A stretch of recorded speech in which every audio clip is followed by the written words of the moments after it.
bonjour, bienvenue dans le 7-8 Week-end sur TV78, actualité et idées de sortie pour bien terminer la semaine dans les Yvelines. Voici le sommaire de ce 18 février. Et jusqu'à dimanche, c'est la 5e édition de Sport Féminin, toujours pour plus de visibilité dans les médias. On en parle de sport féminin justement avec mon invité qui est responsable de la commission sport féminin au comité départemental olympique et sportif 78, Marion Évrard. Alors que les JO de Pékin s'achèvent ce week-end, nous vous emmenons pratiquer les sports d'hiver à La Verrière. La ville et l'UFOLEP 78 proposent de découvrir les disciplines jusqu'au 4 mars, curling, hockey ou encore biathlon.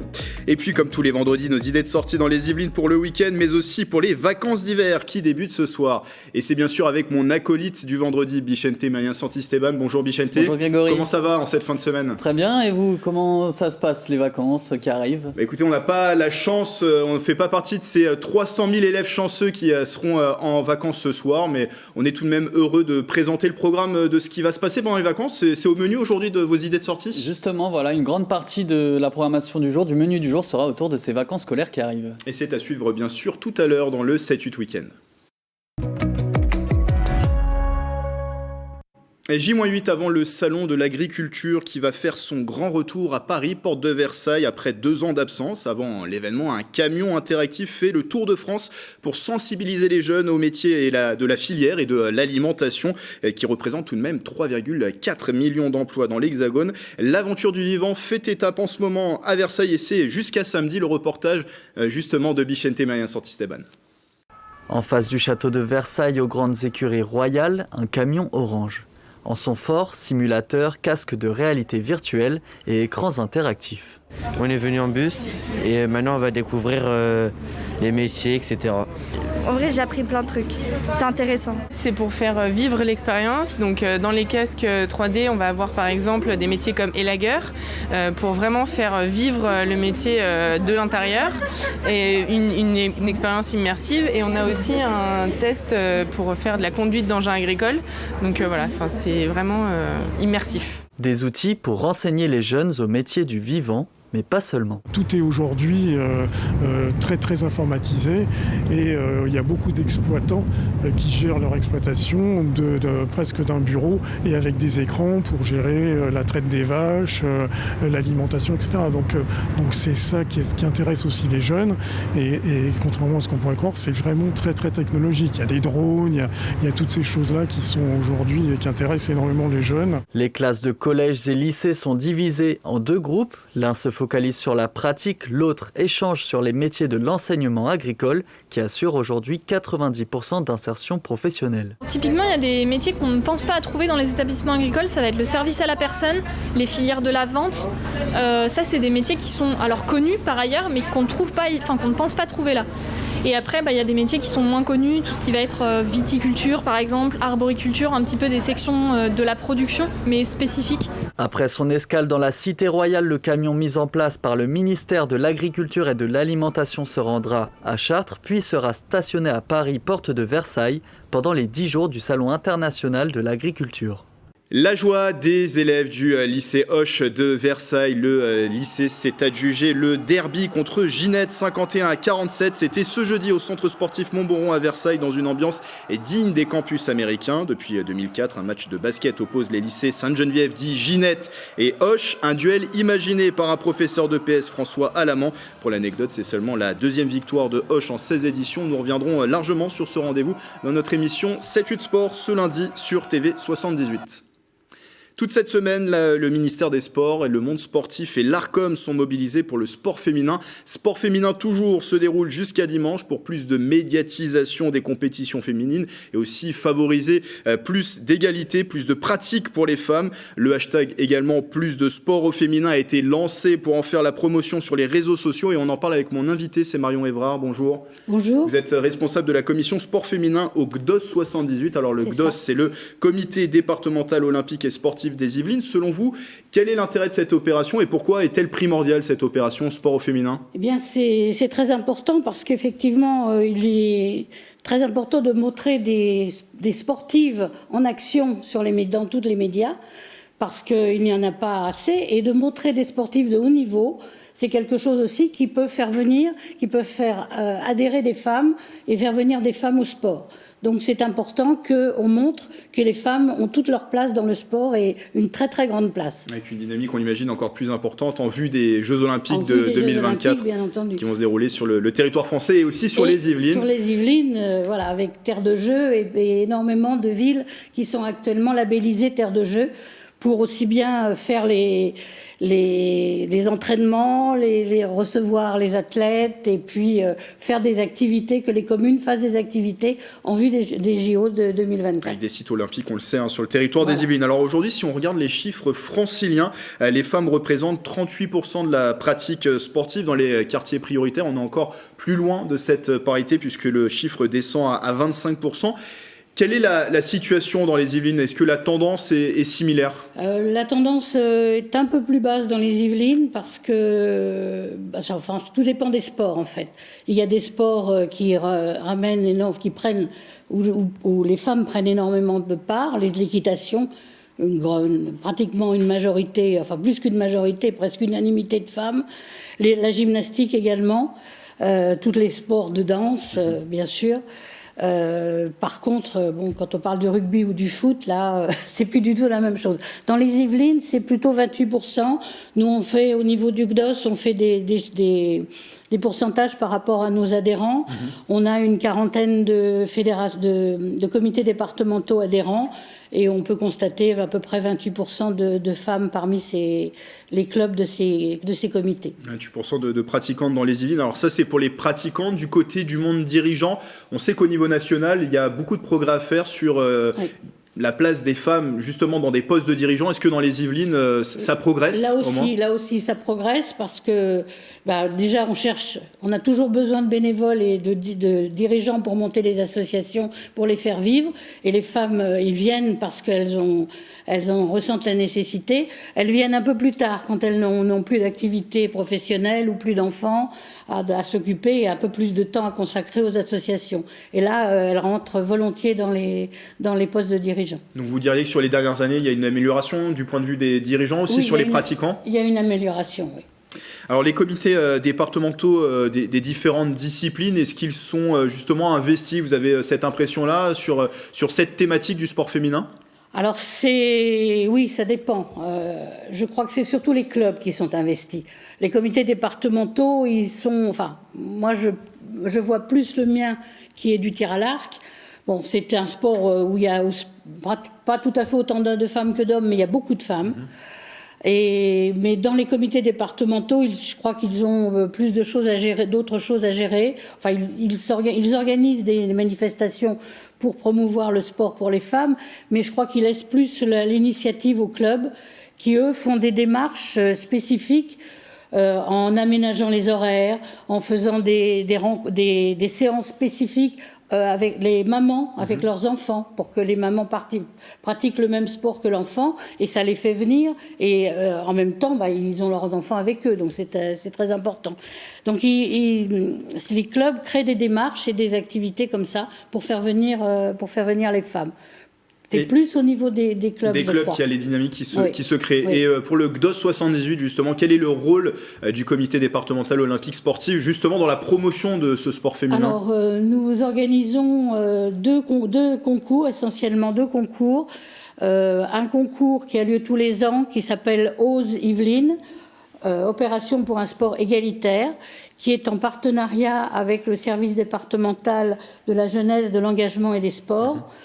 Du 78 et qui met en avant, qui récompense des structures sportives, associations, bien sûr, associations sportives et associations scolaires, qui montent des actions pour promouvoir le sport des femmes. Donc, l'idée, c'est de les encourager. Les encourager et également tout ce qui est prévention de toutes les incivilités, de toutes les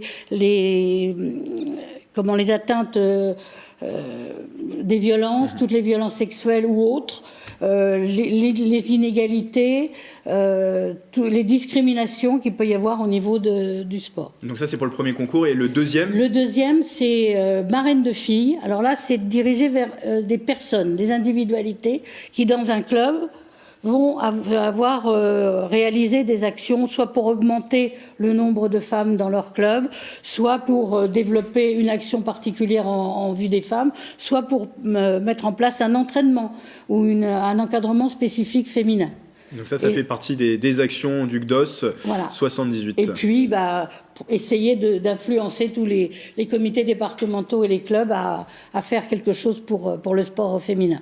Merci bien entendu. Marion Evrard d'être venue en plateau pour parler de cette thématique. Je rappelle que vous êtes responsable de la commission sport féminin au CDOS 78, qui est le comité départemental olympique sportif des Yvelines. Et je le rappelle, un sport féminin, toujours cette opération se déroule jusqu'à dimanche. N'hésitez pas d'ailleurs à utiliser le hashtag plus de sport au féminin, le hashtag pour faire la promotion du sport féminin sur les réseaux sociaux.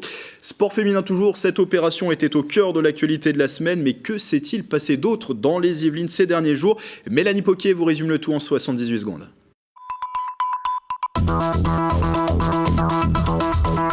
La halle du marché de Maurepas connaît une nouvelle étape. Après l'incendie dévastateur de 2019, le site est au cœur d'une concertation.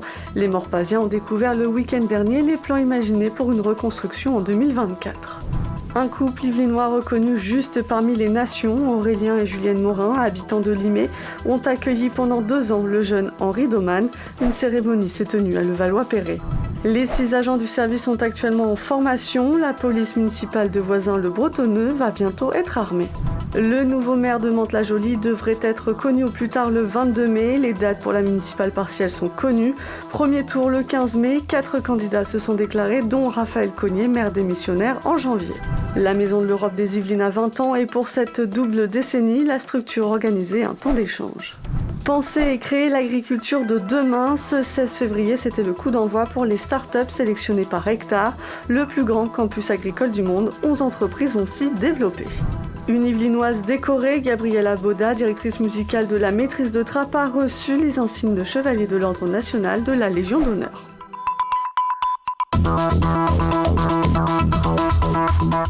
Et puis votre rubrique Legal Checking pour vérifier ce que disent les acteurs de l'actualité. C'est avec le collectif des surligneurs. Raphaël Matat-Duvigneau décrypte aujourd'hui une proposition du député de la Somme insoumis François Ruffin, bloquer les dividendes chez un géant de l'énergie.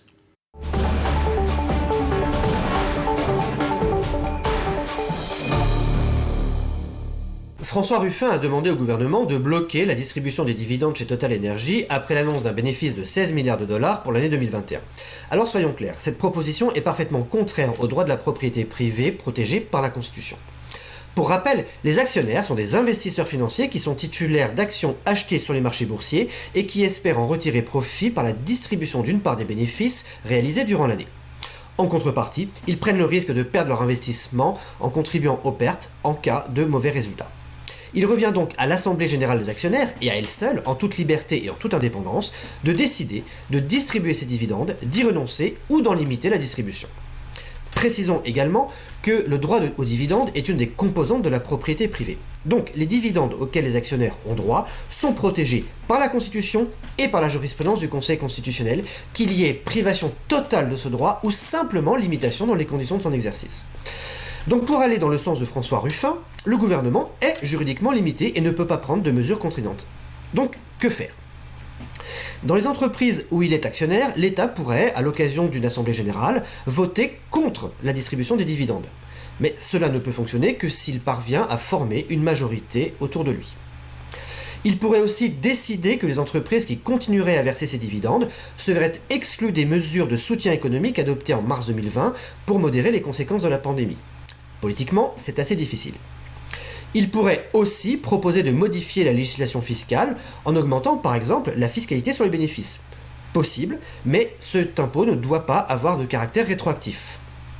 Dernière hypothèse, qui ne serait sans doute pas pour déplaire à la France insoumise, modifier la Constitution en restreignant le droit de propriété, mais alors on reviendrait sur l'un des principaux acquis de la Révolution française, ce qui serait à la fois paradoxal et gênant.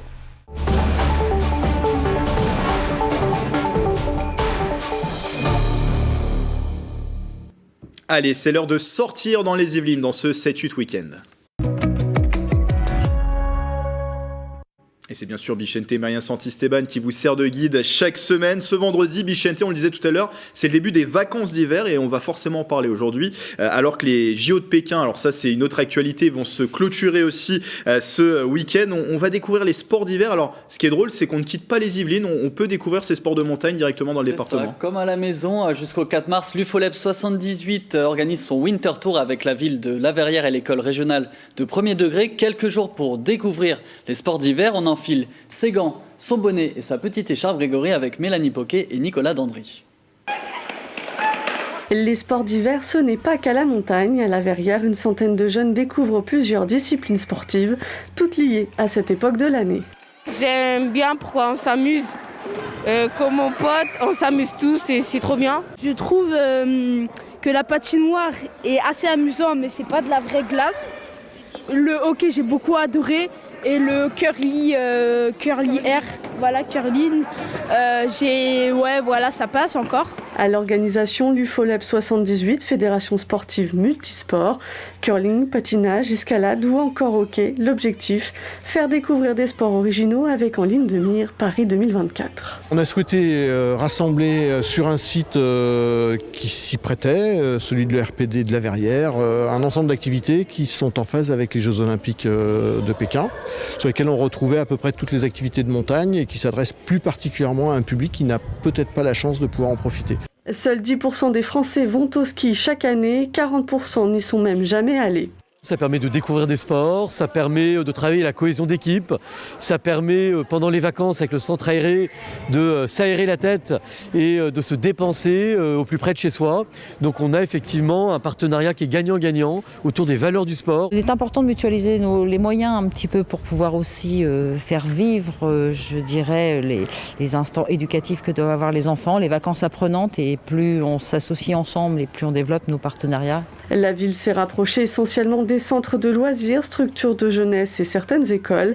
Le Winter Tour se déroule jusqu'au 4 mars prochain. Et c'est une activité parmi tant d'autres à faire, parce qu'on le rappelle, je l'ai dit plusieurs fois, c'est le début ce soir, Bichente, des vacances d'hiver. 300 000 élèves yvelinois de la maternelle au lycée qui sont chanceux et qui vont pouvoir profiter de ces congés. Oui, et qui dit vacances dit forcément activité à trouver.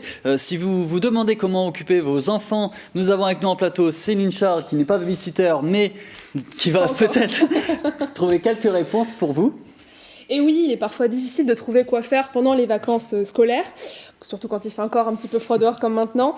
Mais je vous ai trouvé de quoi remédier à ça. Alors d'abord, je vous conseille d'aller faire un tour du côté des musées.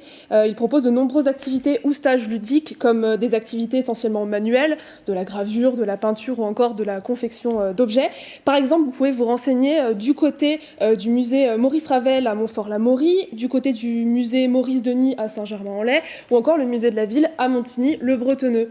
Le musée du jouet à Poissy propose également plusieurs activités, un grand panel d'activités. C'est Émilie Boin qui va nous en parler. Pendant les vacances, on propose déjà dès dimanche, on a un spectacle du magicien. Il reste encore quelques places disponibles. Et sinon, on a nos habituels ateliers. Alors, c'est des ateliers pour les 4-6 ans et pour les 7-12 ans. Le dimanche 27 février à 15h30, on a un spectacle de théâtre d'ombre qui a lieu dans la salle d'atelier du musée du jouet, qui s'adresse aux enfants à partir de 6 ans. Et c'est avec la compagnie Copelius. Le mardi 1er mars à 14h30, on a un atelier sur le maquillage qui est proposé par une maquilleuse professionnelle qui va apprendre donc aux enfants à se grimer en animaux. Alors avec le masque, ce sera surtout un maquillage des yeux. Et enfin, on propose le vendredi 4 mars à 10h. Là, c'est un atelier sculpture en capla où les enfants vont pouvoir s'initier pour construire des animaux en capla, des tours Eiffel. Et il ne faut pas perdre de temps parce que beaucoup d'activités sont déjà quasiment complètes. Et donc ça, c'était pour les plus petits, mais qu'est-ce que vous avez à nous proposer aussi pour les collégiens et lycéens ? Alors pour les plus grands, je vous propose d'aller faire un tour du côté de Guyancourt. Ils proposent 2 structures, donc on a le Point Jeune avec des activités pour les 11-15 ans, donc plutôt les collégiens, et le Phare Jeunesse pour les lycéens. Alors de ce côté-là, les 2 structures proposent un vaste programme d'activités. On a de la magie, du bowling, des jeux vidéo, de la cuisine ou encore du sport.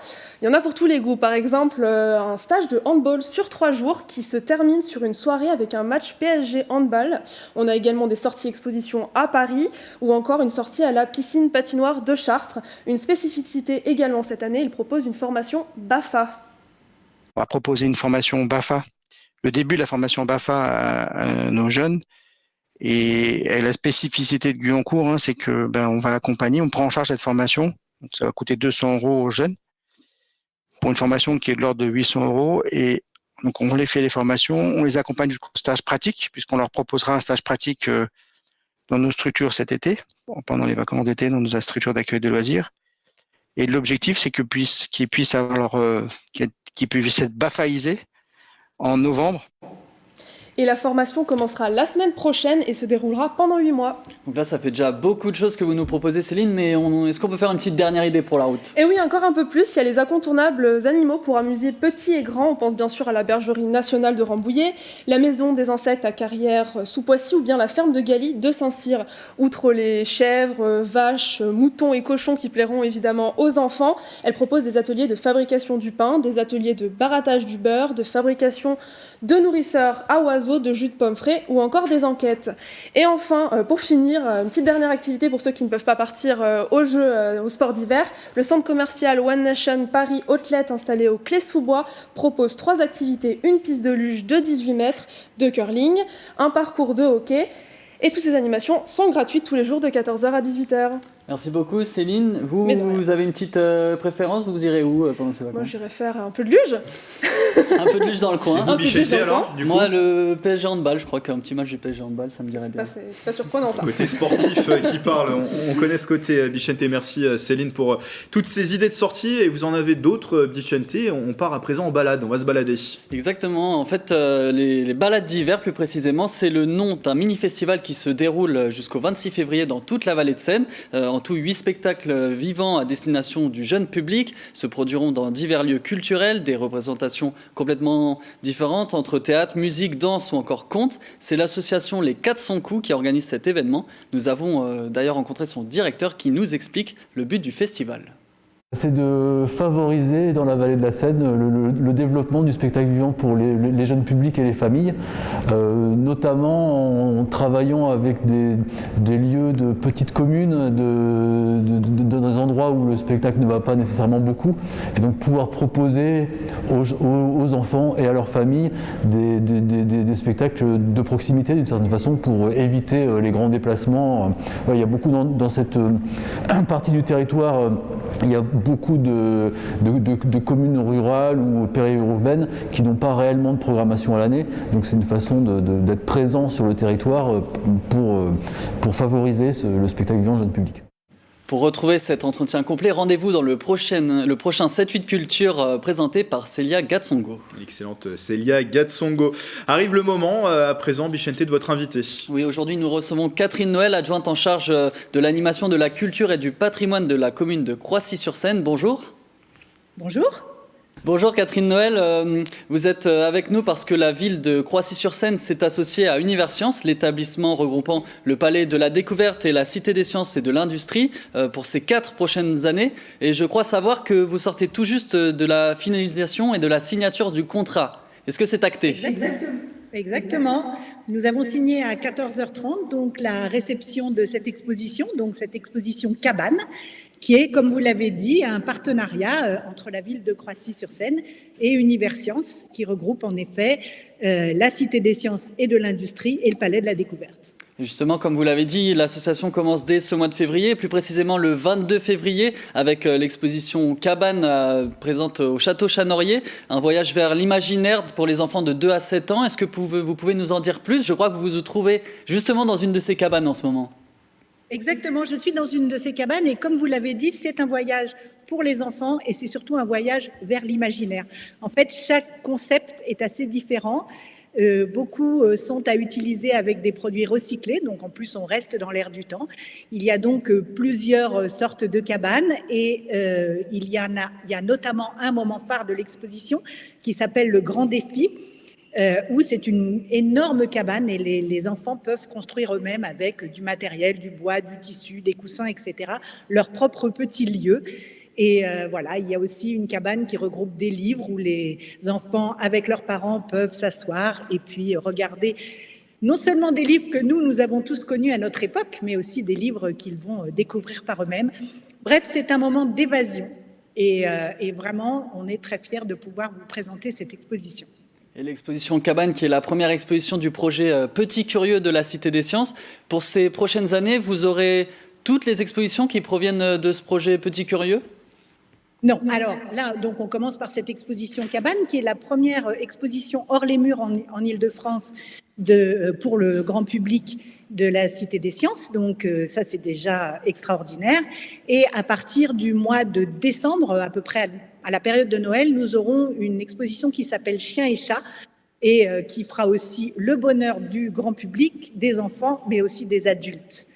Donc voilà, donc je pense que là, juste pour information, l'exposition Cabane qui a eu lieu à la Villette avait attiré pratiquement 220 000 visiteurs. On n'espère pas en faire autant ici, mais on a beaucoup d'espoir pour que au moins les vacances là soient déjà pleines et on a déjà beaucoup d'inscriptions. Et pourquoi était-ce important pour la ville de Croissy de développer ce programme, tous ces rendez-vous pour les enfants de 2 à 7 ans ? Écoutez, ça a toujours été la politique de la ville de Croissy d'attirer les enfants, parce qu'on sait que quand on travaille avec les enfants, on rencontre les parents, et Croissy, c'est une ville familiale où il y a énormément de petits et donc de grands. Donc on a toujours travaillé comme ça, et même avec les expositions précédentes. Donc voilà, c'est un peu le concept de la ville de s'adresser surtout aux enfants.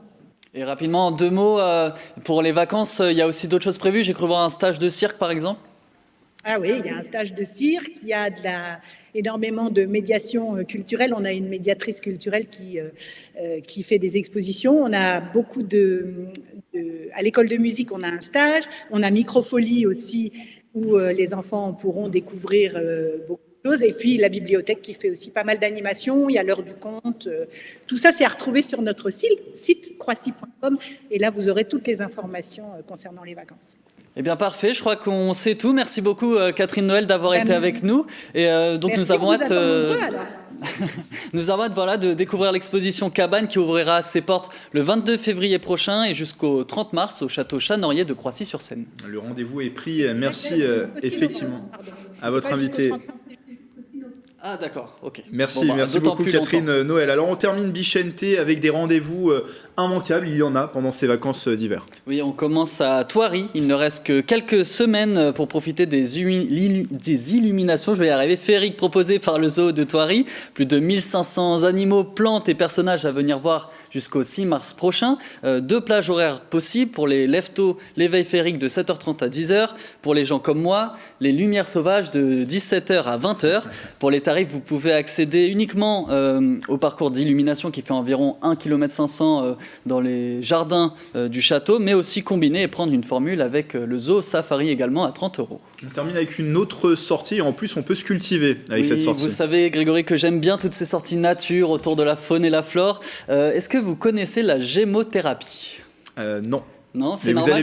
Vous allez me dire. C'est tout récent. Ça provient du latin gemae qui veut dire bourgeon. C'est une nouvelle médecine douce et alternative qui se base sur le pouvoir guérisseur des bourgeons justement. Pour en apprendre plus, rendez-vous le samedi 26 février prochain au domaine de Madame Elisabeth à Versailles. Une balade en forêt d'1h30 à partir de 14h30 pour apprendre à reconnaître les arbres et leurs bourgeons en hiver. Infos et réservations sur le site de l'organisateur naturez-vous.wordpress.com. Merci Bichente pour toutes ces idées de sortie et c'est déjà la fin de ce 7-8 week-end mais on prend rendez-vous bien sûr la semaine prochaine, vendredi prochain. Merci à tous de nous avoir suivis. L'info locale qui revient dès lundi en direct à 18h sur TV78 et d'ici là, passez un excellent week-end.